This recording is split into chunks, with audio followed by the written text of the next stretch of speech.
In this video, I want to talk to you through some key concepts from a content creator called Coach Greg Adams.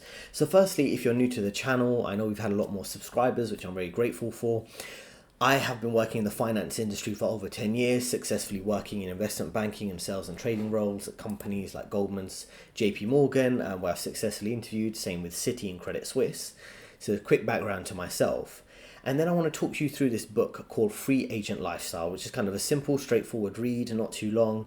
And it gets right to the point of some key philosophies for a man being successful in this society these days.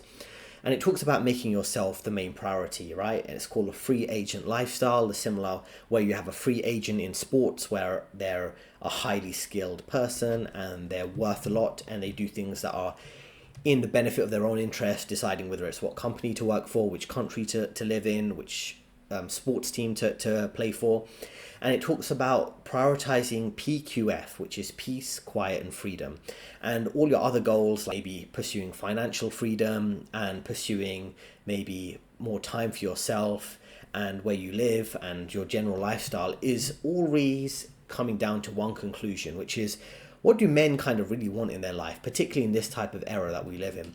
And it really comes down to peace, quiet, and freedom in one sense or form or the other. Maybe it's freedom to live wherever you want, to be in whatever type of relationship you want to be in terms of relationship dynamics, or pursuing peace and quiet in terms of living a more quiet, peaceful life away from some of the woke agenda, for example. Now, if you're not aware of Coach Greg Adams, he is a content creator. He's like a men's life coach, I guess you could say broadly. Talks about red pill type of content, but he does it in a humorous way. Has like an entertaining show he does daily, typically. He has over 100,000 subscribers on one of his main channels, and then 242,000 subscribers on some of his other channels. So he has a lot of interesting content that is worthwhile viewing, and he presents it in quite an accessible, entertaining way, rather than some of these other content creators who are always focused on being angry and just complaining about women perpetually. Quite an interesting perspective of making it quite entertaining. Now, throughout this brief presentation, I'm going to take you through some key ideas that I have and ideas that he has from this book, right? So the first thing I want you to understand is that society typically devalues free-thinking, independent men. The way this society is currently structured, it's really structured on being very coercive in terms of its control of men, how they think, how they conduct themselves, what opinions they're allowed to have. And it does this in three main ways. Firstly, it's around gaslighting. Men can't seek their best options without society shaming them, like the whole who hurt you type of thing. If you're in a relationship and maybe it's unconventional, maybe you're dating multiple women because that benefits you, you keep that to yourself. But if someone finds out, they might think, oh, that's because you have a dysfunctional relationship with your mother growing up, or you hate women, or things like that. Any type of critical comment on a man pursuing his self-interest is typically the type of narrative that you're fed by this society, right? Anytime you deviate from the social programming, the social engineering, and look out for your best interest. Another thing is groupthink, right? So if you have alternative views, maybe you can see throughout this system is maybe rigging the financial system, as I constantly mention on my channel. You might be get labeled a conspiracy theorist, right? Or far right if you don't prescribed to certain medical procedures that were aggressively promoted in 2020. So that's another way of looking at things, right? In terms of society could shame you through gaslighting or groupthink. And the last one would be double standards. We already know, other demographics. In this case, it would be women who would prioritize their own self-interest, whether it's focusing on themselves, focusing on their career, getting their money right for their dreams, constantly getting praise and validation from society, and no judgment or accountability or responsibility that society can lay on them, but it would be always laid on men for why society is the way it is, right? And even if you think about relationships, it's always about happy wife, happy life, or the man keeping the woman happy is the woman keeping the man happy. That doesn't even enter the narrative that is discussed in this society, right? Same thing at work with all these empowerment groups and the biases in hiring and promotions, right? So this is how society devalues free-thinking, independent men, right? It could be whether men want to focus on themselves, travel more, buy maybe expensive cars, sports cars that they like, not being a provider or protector for society or woman. They're typically shamed, right? So can men be empowered too? That's really the question that I want to raise with this slide, right? Can men look out for their self-interest too?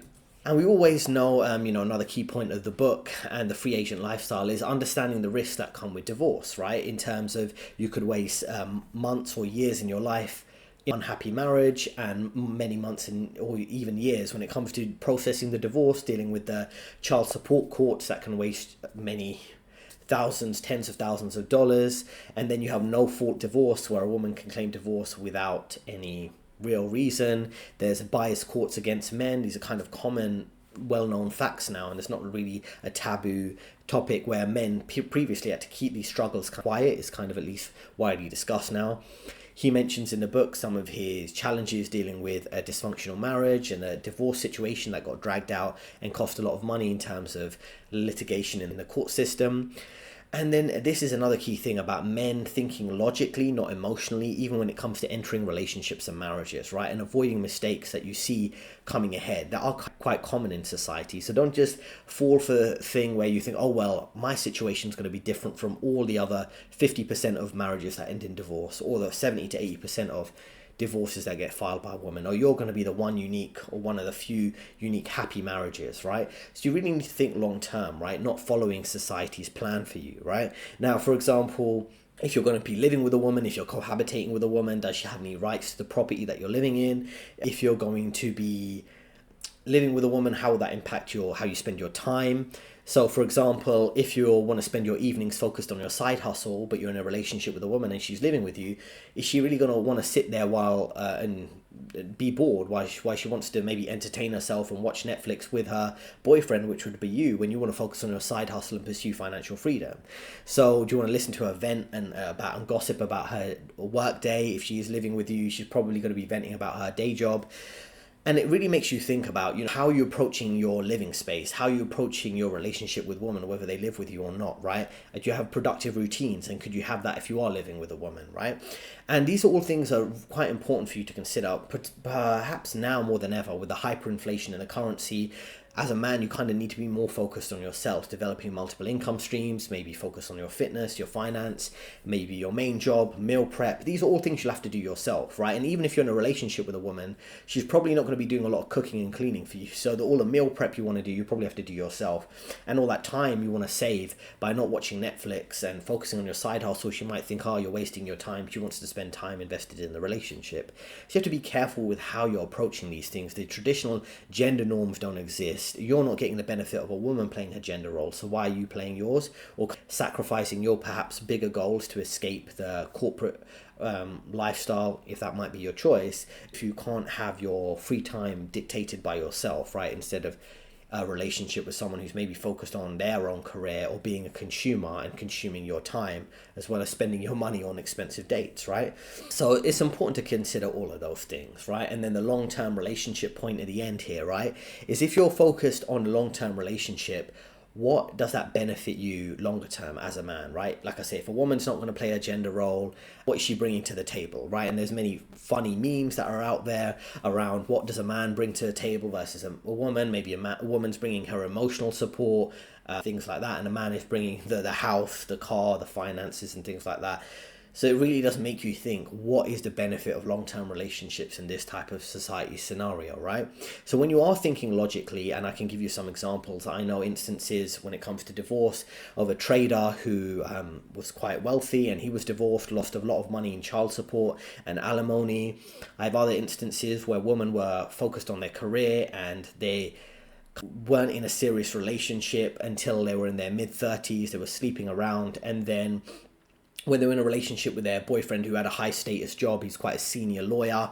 When he broke up with her, she was kind of, 36, 37 years old, single. Her dating prospects weren't great. She was focused on her career to a certain extent, but, she kind of got stuck in middle management without much where to go in a more senior role that would pay well.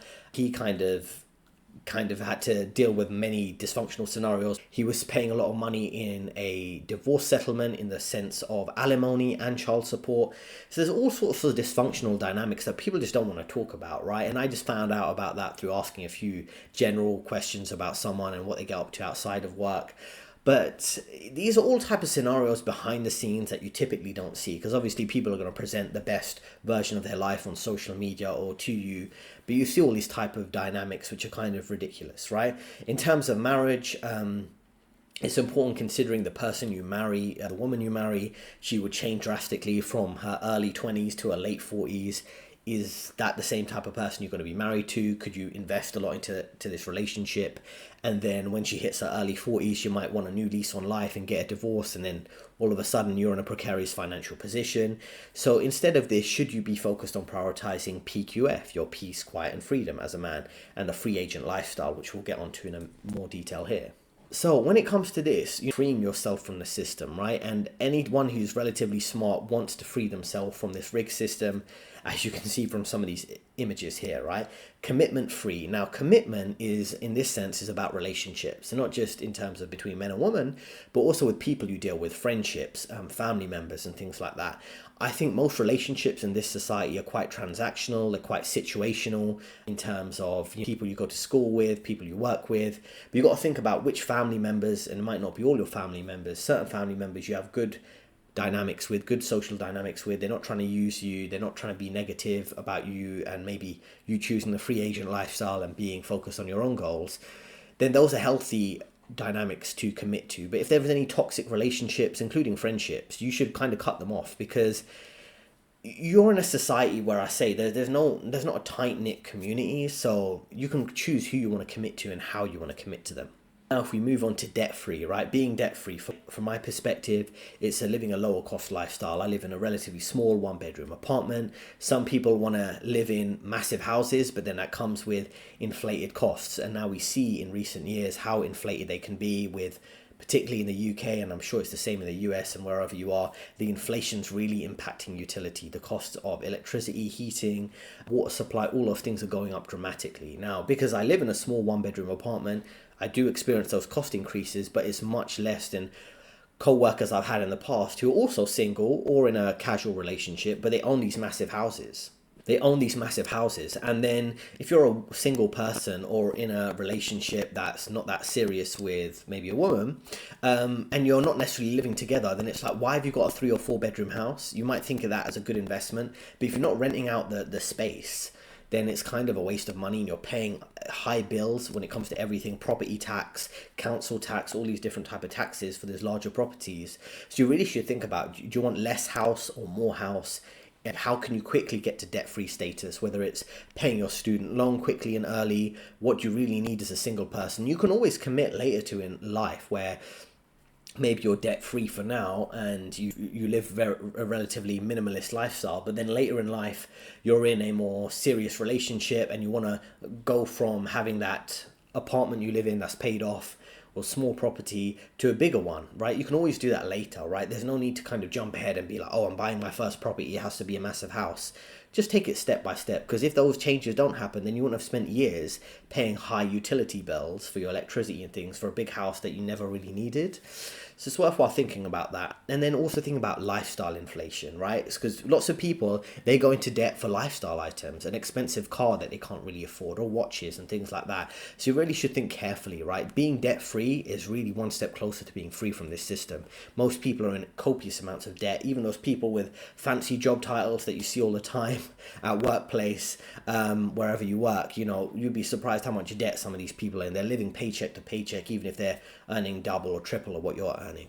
And the other aspect of this is being free of a boss, and that is being self-employment, right? So being in control of your time, so you have more time to focus on your ambition, drive, and determination. And many people don't want to do that because there is a risk involved. So I'll give you some examples here, right? If you're a contractor, you might want to be focused on skills that allow you to be more self-employed. For example, studying accountancy, getting an accountancy qualification versus a generic finance degree, because at least as an accountant, you can be self-employed. If you just have a generic finance degree, even if it's a master's or PhD, it's not something you can spin off into self-employment the same way you can being a freelance accountant, for example. And then there's a phrase here which you might have seen online: eat what you kill. And if you eat what you kill, it basically means you have to get out there and get on, be your own salesperson effectively and find your own clients to generate revenue. So not only are you doing the technical aspect of your job, whatever that would be, you also have to be sales efficient and be able to be the sales and marketing for your business. Now, let me give you some examples from Coach Greg Adams' aspects of his life, right? He started as a college basketball coach, so obviously he's earning money from working at the college as a coach for basketball, but then he pivoted, right? he went into self-employment and he became a personal trainer. Now, personal trainer is the typical example you probably think of when I say, oh, someone who's self-employed and maybe they're a coach, right? We probably think of a fitness coach, something like that. So that's kind of something he did, which was a natural fit for him. And this is what it takes when you want to free yourself from the system. There are some natural pivots that would make sense. You're going to have to make some adjustments. Maybe in some cases you do additional professional qualifications, but there are ways to do it. And of course there is an element of risk. You don't have your steady paycheck, but it's important to make those changes when are appropriate for you, so you're not pigeonholed, you're not boxed in. And many people are too boxed into one career, and then all of a sudden there's a lack of demand for that and they don't know how to make ends meet when they may be subject to a layoff and there's all of a sudden a downturn and not an interest in that particular skill set. So you've got to be ahead of the game and think carefully for yourself. And another way of doing this to free yourself, linked to being a debt-free and being boss-free, is also being able to limit your overhead, limit your living cost, right? Which I mentioned earlier, so you can own schedule. Now, owning your own schedule, having your own standards, your own salary, focus on building something for yourself, that in many ways is worth more than some of the stability that may come with a job, some of the safety and security, because you can kind of live life on your own terms.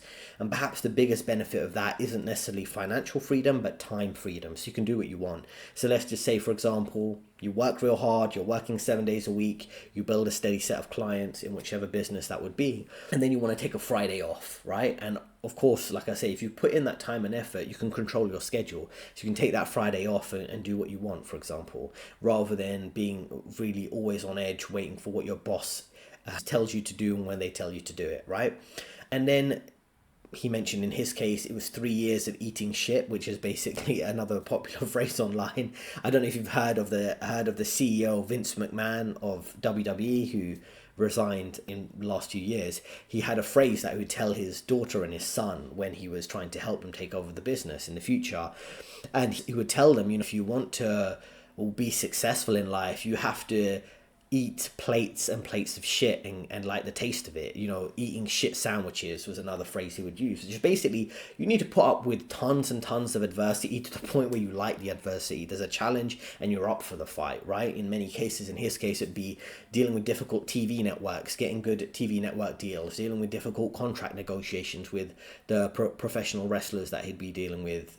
He's got people coming from both ends, trying to attack him, right? TV networks saying tone down some of the more controversial content, pro wrestlers wanting pay rises, and he's got to manage a difficult budget. And there were times where the business was struggling, right? And he was living basically barely making ends meet. And that goes back to what Coach Greg Adams was talking about in terms of, trying to spend 3 years to build a steady client base so he can live life on his own terms, right? And he mentions that was one of his best life decisions, becoming self-employed as a personal fitness trainer, versus, for example, being in a dependent marriage when you might be unhappy and your wife can dictate so many things about your life, which could be a poor life decision. And the thing is, what you want to do is focus on jobs or work, even if you're working for someone else, that gives you the freedom to enjoy your life, not just expanding for the sake of it, right? Not just climbing the ladder of a particular career path just for the sake of it, right? And it could be things, right, where he mentions as a personal fitness trainer who's making quite a lot of money, and he could have bought his own gym, and everyone was telling him, oh, sooner or later you're going to buy your own gym and have clients there and offer it to other people who he might not be personal trainer for but have his own gym. But he was really thinking, well, I want the freedom and flexibility of training people when I want. I have my own home gym to train them in, or I can visit them.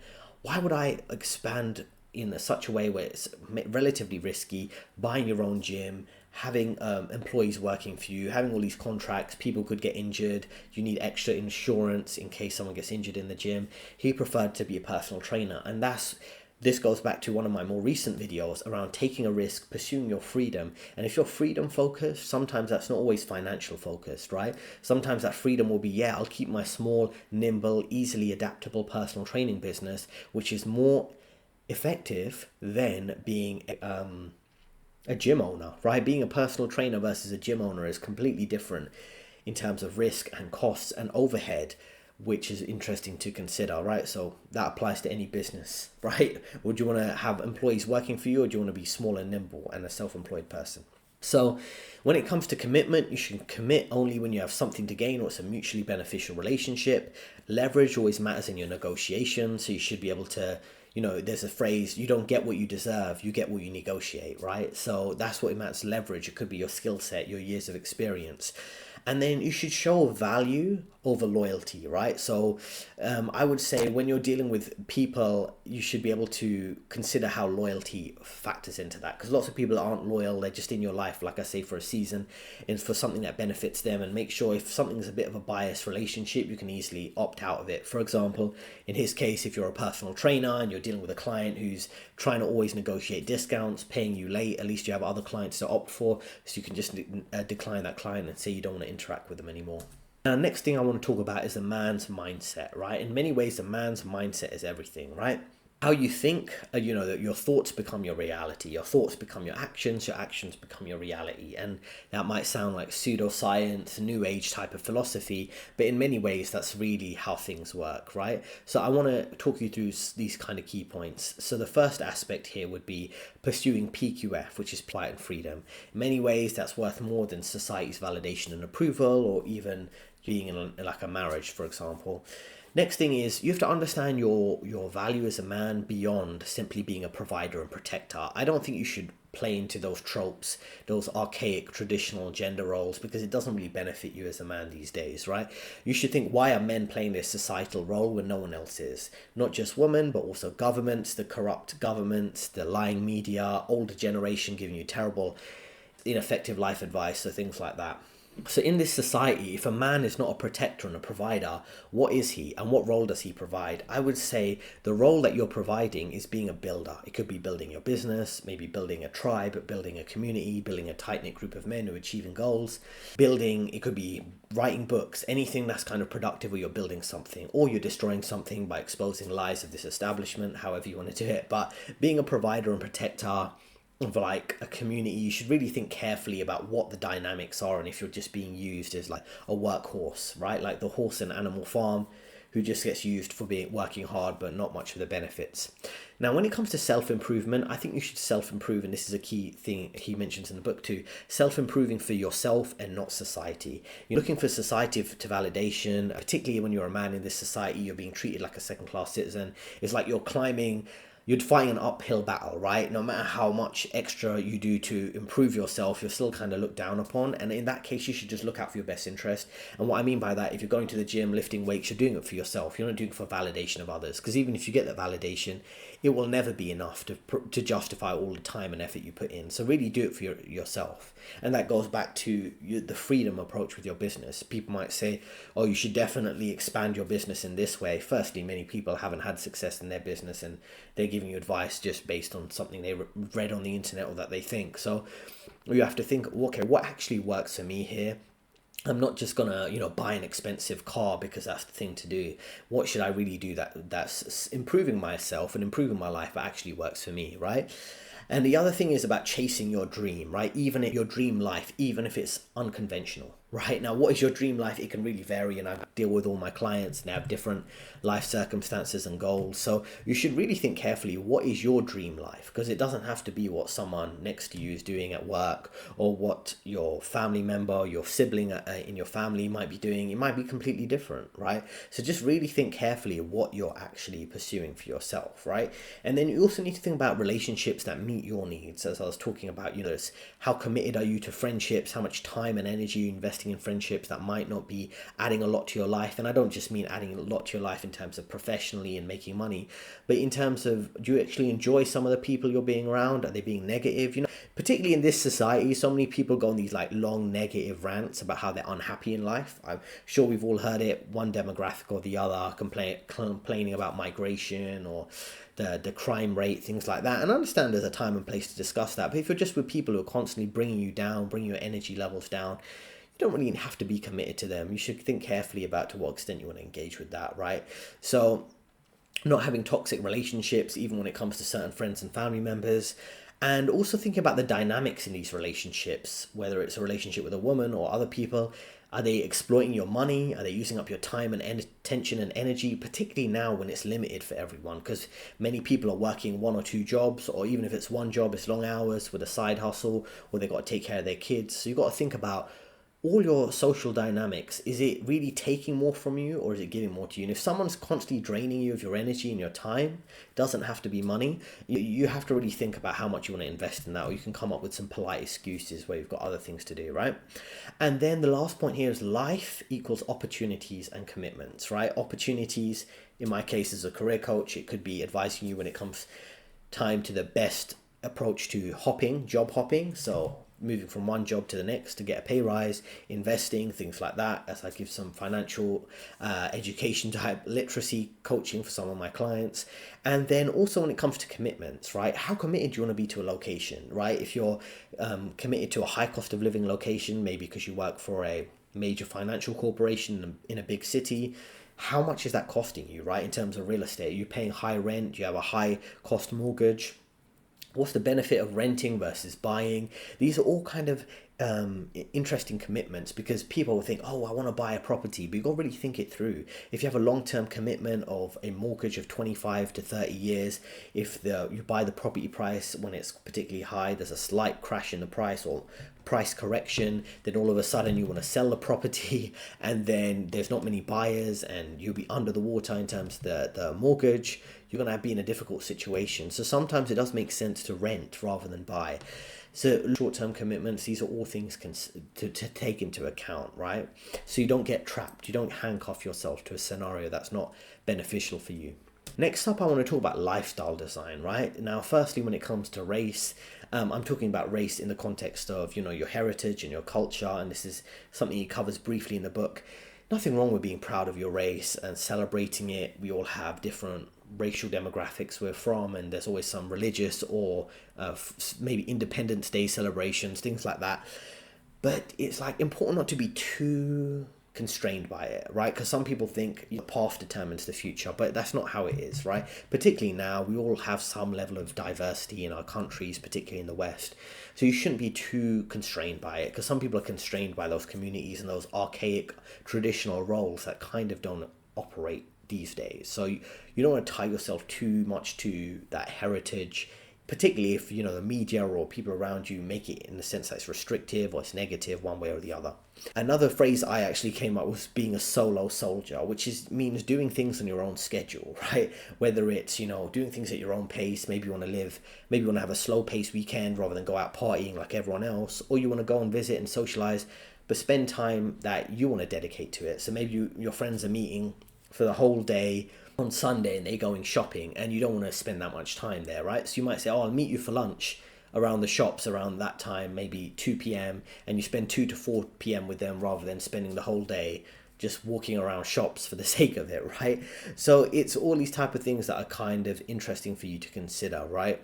The same thing when it comes to doing activities by yourself, being a solo soldier, right? Whether that's going to the movies, going to restaurants yourself, sports games, depending on what your habits are. Your Second Amendment, shooting ranges in America, something you mentioned, camping, fishing, things like that. So it's all about being comfortable doing things by yourself. And I've done many things myself. Sometimes it's going to a coffee shop. In the past, when I've been traveling, doing some solo traveling, I have no problem going to a restaurant by myself.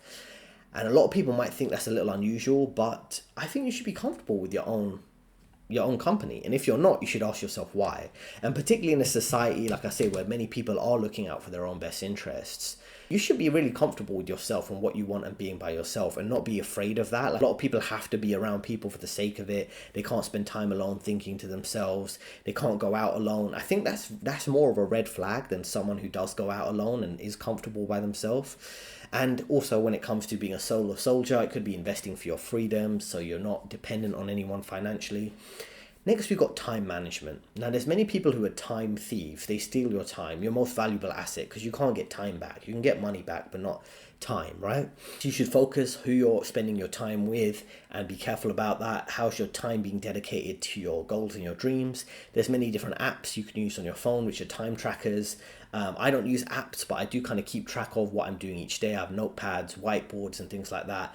I don't necessarily journal, but I try to keep on track with my goals and not get too behind on things and give yourself some breathing room if you, in case the work or the projects you're working on in your own business, in your own work life, do kind of take a bit of extra time, give yourself some leeway, but time management is quite important so you can achieve all the goals you want to achieve and live a fulfilling life, right? Rather than just going along with the flow or letting people waste your time and distract from your goals and your... Now, another waste of time, and again, this is subjective, things like dating apps, to what extent are you wasting time scrolling through dating apps or even just general social media? And it's worthwhile considering that, when it comes to enjoying your life. Now, like I say, if you're not going to believe this happy wife, happy life nonsense, which is ridiculous, you have to think about how you want to enjoy your life, right? If you don't have to ask permission for someone, you don't have to get your wife's permission to buy something. If you want to buy a nice car, you can just go ahead and do it, right?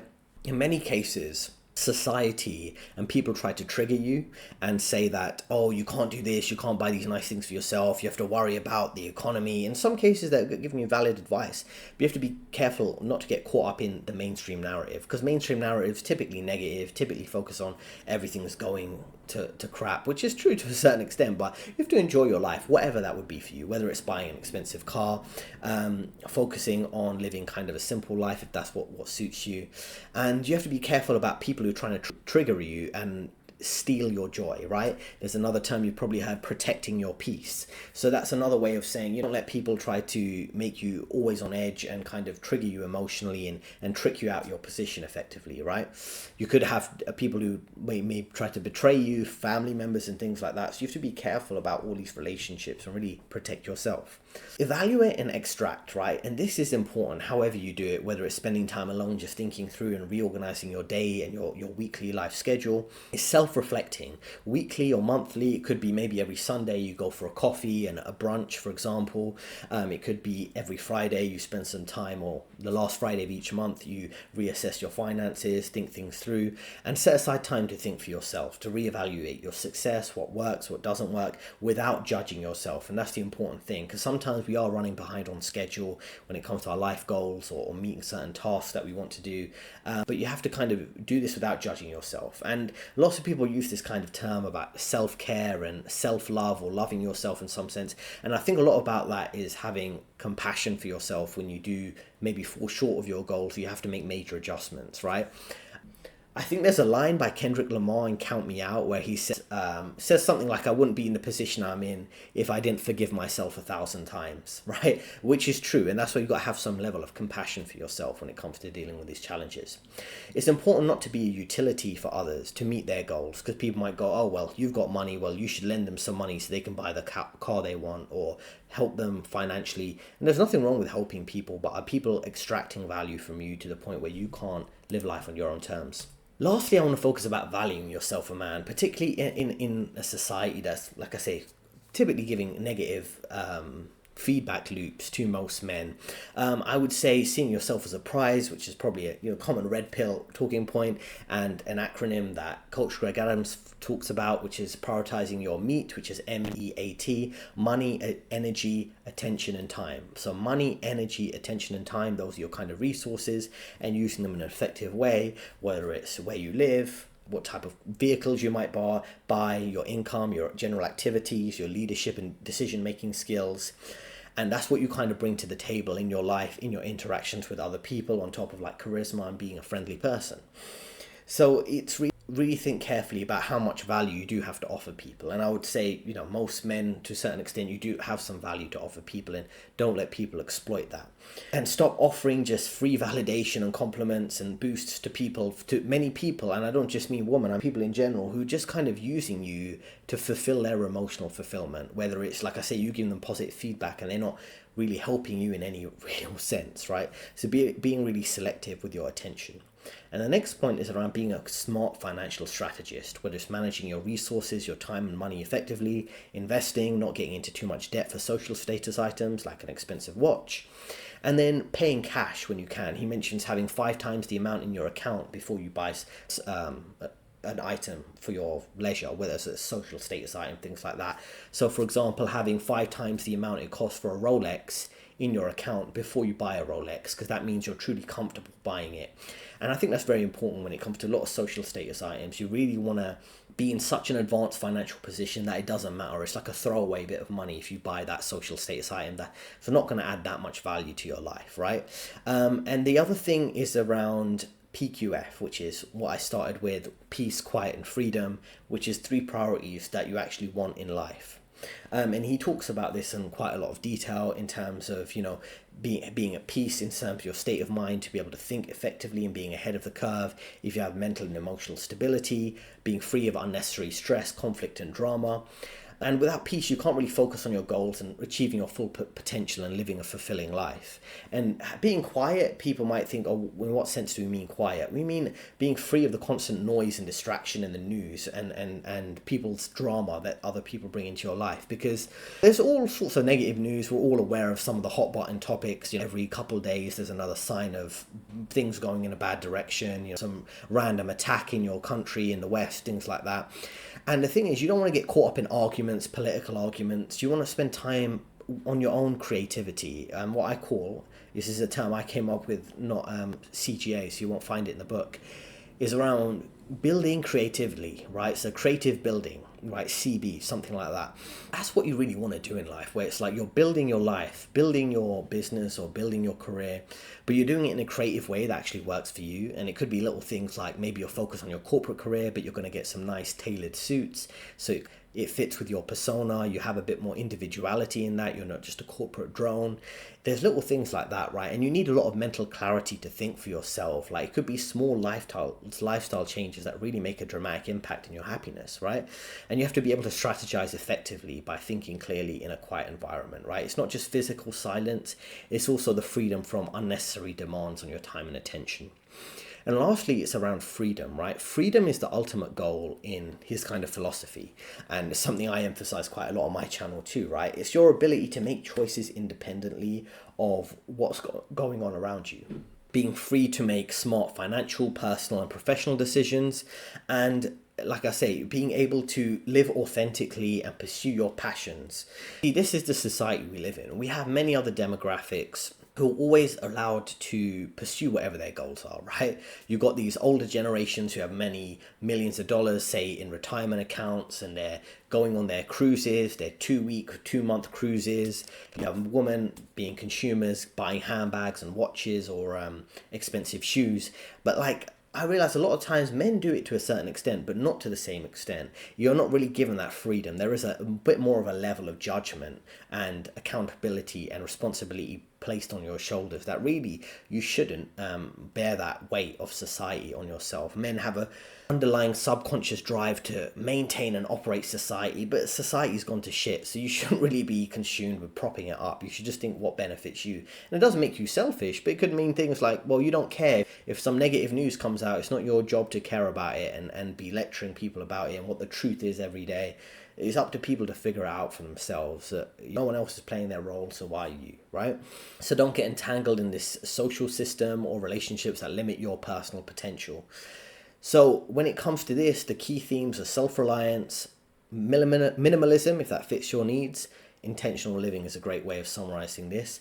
And like I say, prioritizing your well-being and autonomy from the rest of society. So I hope you found that useful. If you look back here, this is the book I'm referring to, Free Agent Lifestyle. So feel free to check that out. It's on Amazon and things like that. I'm not linked with the content creator directly. There's not like affiliate or a commission or anything. I just thought it was a good book to help you in your life and help men make themselves the number one priority for themselves. And this is CGA, Coach Greg Adams. He has a few different channels. Sometimes he's on different channels. It's a bit difficult to follow when he's live streaming, but I've watched his channels many years in the past, and occasionally I keep up with what he's been discussing recently. But interesting ideas to help you improve your life. So I hope you find that helpful. I am a career coach. I've been working in the finance industry for over a decade, sales and trading, investment banking roles at companies like Goldman and Morgan Stanley. And then I offer career advice, link in description. I can help you navigate through this crazy world of career and personal finances, and I hope I can help you soon. Feel free to reach out to me. Let me know in the comments what you think about some of the concepts we discussed here. I think you'll find it very helpful in improving your life. 2 recommended videos on your screen right now, and I'll see you next time.